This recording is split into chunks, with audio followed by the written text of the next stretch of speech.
আমি যে মসজিদে জুমা পড়াই, এখন যে পড়াইতেছি এগুলো হলো বোনাস। কি বোনাস? বোনাস মানে বুঝছেন তো? কারণ 2024-এর এই আন্দোলন চলাকালীন সময়ে আমাদের দুজনকে বাদ দেওয়া হয়েছিল, আমাকে আর আরিফ বিন হাবিব সাহেবকে। জানেন না আপনারা? আচ্ছা জানেন, মাশাআল্লাহ। আমার অপরাধ কি ছিল? ঠিক এখন যে কথাগুলো আমি বলছি শিক্ষা বিষয়ক, হুবহু এই কথাগুলোই বলেছিলাম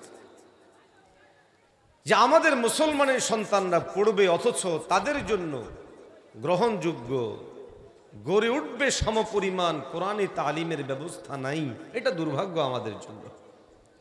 তো এক ভদ্রলোক, তার গায়ে লেগে গেছে ক্ষমতার পাওয়ার, নামাজের পরে এসে আমাকে ধরে বসছে। আপনি যে বললেন এই সরকার ইসলামী শিক্ষার বিরুদ্ধে, আচ্ছা আমি কি বলছি বিরুদ্ধে? আমি বলছি পর্যাপ্ত যথোপযুক্ত ব্যবস্থা নাই যে একটা ছেলে ক্লাস 1 থেকে মাস্টার পর্যন্ত পড়লে এই বাচ্চাটা কোরআন শরীফ শুদ্ধভাবে পড়তে পারবে, মাসআলা মাসাইল জানবে, এই ব্যবস্থা নাই। আমি এখনো বলছি এই ব্যবস্থা নাই। আরে আমি তো আজ থেকে 30 বছর আগে প্রাইমারিতে পড়াশোনা করেছি, তখনই দেখেছি নাই, আর এখন থাকবে এটা তো কল্পনাও করা যায় না। আরো আসতে বলেন, কল্পনাও করা যায় না। বলুন আপনারা যারা স্কুলে পড়েন, দাঁড়ান দেখি একজন শুদ্ধ করে সূরা ফাতিহা পড়েন। ছোট করার জন্য বলছি না, বরং আমাদেরকে যারা পড়িয়েছে এখন তো আমরা বুঝি যে তার এটা শুদ্ধ ছিল না অশুদ্ধ ছিল, বলতে বাধ্য যে ওনারটাও অশুদ্ধ ছিল। তাহলে আজ থেকে 30 বছর আগে যে শিক্ষক নিয়োগ দেওয়া হতো, তাও তিনি আলিয়া থেকে এসেছিলেন, সেটাই যদি কোরআন শরীফ শুদ্ধ না হয়, আজকে ধর্মীয় শিক্ষক হিসেবে যাদেরকে নিয়োগ দেওয়া হচ্ছে তাদের মাধ্যমে কোরআন শরীফ শুদ্ধ হয়ে যাবে? তা আমি এই কথা বললাম কেন?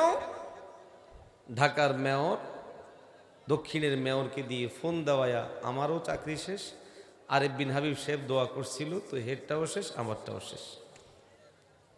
আল্লাহর কুদরত, ক্ষমতা শেষ, হেরা দৌড় এলো, আমরা আবার আগের জায়গায় রইলাম। তো যে কথা বোঝানোর জন্য বলা, কতটা অবুঝ হলে আমার এই কথা না বুঝে এটার প্রতিবাদ করে এটা বলতে পারা, আপনি বলছেন কেন সরকার ধর্মীয় শিক্ষা রাখে নাই, ধর্মীয়, আরে আমি এটা বলিনি। আমি বলেছি যতটুকু শিক্ষা দরকার অতটুকু নাই, চ্যালেঞ্জ দিয়ে বলছি অতটুকু নাই। এখন যেই আমাদের ছেলেদের সিলেবাস আছে, আপনি এটা পড়ে দেখেন, সেখানেও সিলেবাসে থাকলেও যোগ্য উস্তাদ নাই, যোগ্য উস্তাদ থাকলেও নিয়মতান্ত্রিক সিলেবাস নাই। আওয়াজ দিয়ে বলুন ঠিক না ভাই? ঠিক। মুসলমান ভাইয়েরা আমার, খুব গভীরভাবে বিষয়গুলো বুঝার চেষ্টা করবেন। আপনাদের কারো কারো মনে হতে পারে কোরআন শরীফ নাই তো অসুবিধা কি, হাদিস শরীফ নাই তো অসুবিধা কি, মাসআলা মাসাইল নাই তো অসুবিধা কি, এই অসুবিধা কি? এই যে এটা মনে আসে এটাই হলো বড় অসুবিধা। আপনি আমি জ্ঞান শিখলাম, বিজ্ঞান শিখলাম, আপনি আমি অনেক কিছু হয়ে গেলাম, কিন্তু আল্লাহ পাক রব্বুল আলামিনের সাথে সম্পর্ক তৈরি হলো না। আল্লাহ পাক রব্বুল আলামিনের কাছে কৃত ইবাদতগুলোকে বিশুদ্ধভাবে করব, এই প্রক্রিয়া প্রসেস আমার জানা হলো না। কালামুল্লাহ, যেটা আল্লাহ পাক আপনার আমাকে দান করেছেন, এই কালামুল্লাহ আমি শুদ্ধভাবে পড়তে পারলাম না, আমি আমার আল্লাহ পাক রব্বুল আলামিনের সাথে কথা বলতে পারলাম না। তাহলে আমার চেয়ে বড় কপাল পোড়া দুনিয়ার মধ্যে আর কেউ হতে পারে না। কেউ যদি কোনো বাংলা অঙ্ক ইংরেজি নাও জানে, তার দুনিয়া চলবে। পৃথিবীর মধ্যে বহু মানুষ এমন আছেন যেই মানুষগুলোর কোনো শিক্ষাই নাই, ওই মানুষগুলো খায় কিনা, চলে কিনা, ঘুমায় কিনা, বাড়িঘর তাদের আছে না নাই? আমাদের সবচেয়ে বড় সমস্যা হলো আমরা আমাদের সমস্যা চিহ্নিত করতে ভুল করি। আমরা মনে করি আমাদের সমস্যা অর্থ না থাকা, আমাদের সমস্যা বিল্ডিং না থাকা, আমাদের সমস্যা শিল্পপতি না হওয়া, আমাদের সমস্যা বিজ্ঞানী না হওয়া, গবেষণা করতে না পারা। ও মুসলমান, এইগুলো সমস্যা, এইগুলো দরকারি, এইগুলো প্রয়োজনীয়, আপন আপন জায়গায় ঠিক। তবে আমাদের সবচেয়ে বড় সমস্যার নাম হলো ঈমান না থাকা। সবচেয়ে বড় সমস্যার নাম হলো আল্লাহর মারেফত না থাকা, আল্লাহকে চিনতে না পারা। যেই ব্যক্তি আল্লাহকে চিনলো, আল্লাহর মারেফত হাসিল করলো, আল্লাহ পাকের সাথে সম্পর্ক স্থাপন করতে পারলো, দুনিয়ার কিছুই যদি তার না থাকে কিন্তু আল্লাহ আছেন, তাহলে ওই বান্দার জন্য যথেষ্ট হয়ে যাবে। সবচেয়ে বড় সমস্যা কোনটা আগে এটা নিশ্চিত করা দরকার। তখন আপনার মনে হবে যে না, যেহেতু এটা বড় সমস্যা, এটার সমাধানের জন্য ব্যবস্থা রাখা আমাদের জন্য জরুরি।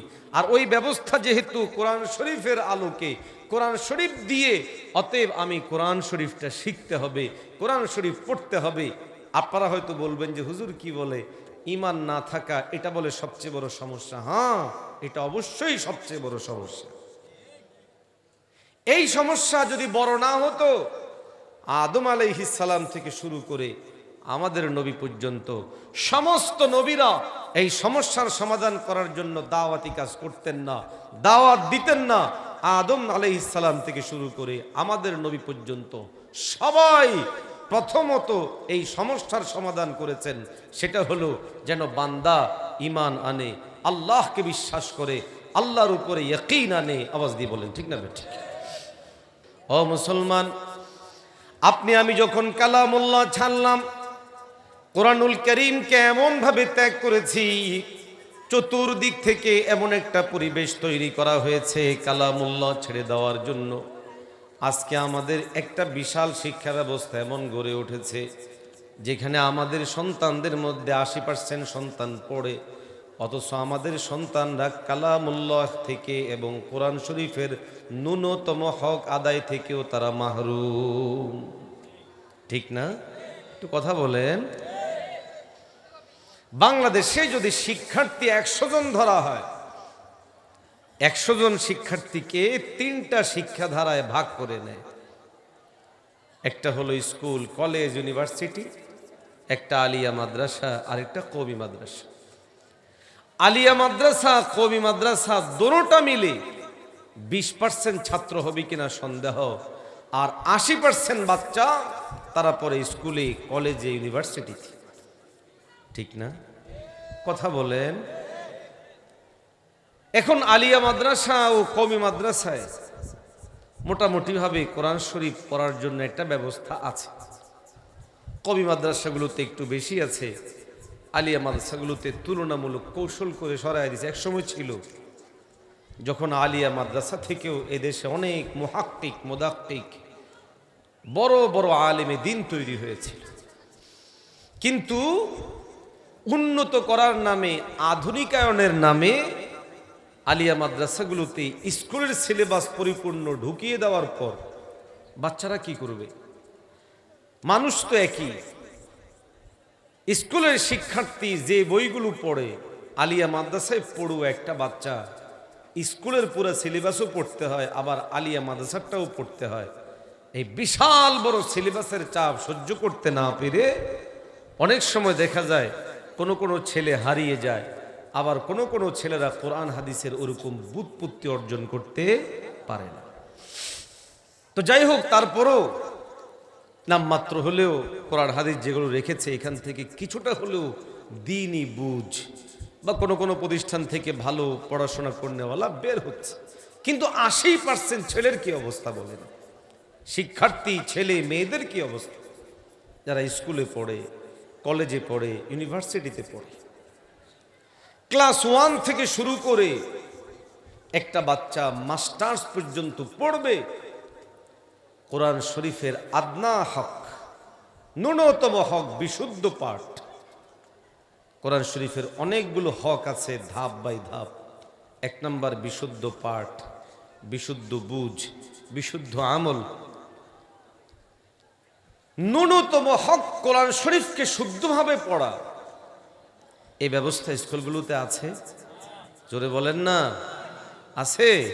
কেন নাই? আমাদের সন্তানদের ভবিষ্যৎ চিন্তা করে বাংলা রাখা হয়, অঙ্ক রাখা হয়, ইংরেজি রাখা হয়, সমাজ বিজ্ঞান ভূগোল আরও অনেক জিনিস রাখা হয়, এ অনুযায়ী শিক্ষক রাখা হয়, এ অনুযায়ী ভবন নির্মাণ করা হয়।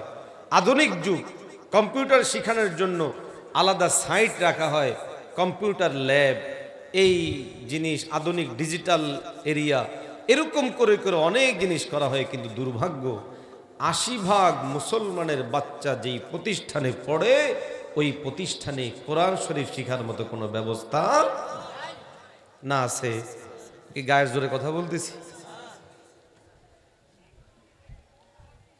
এই কথাগুলো কোনো কোনো সরল প্রাণ মুসলমান বুঝতে চায় না, ভুল বুঝে।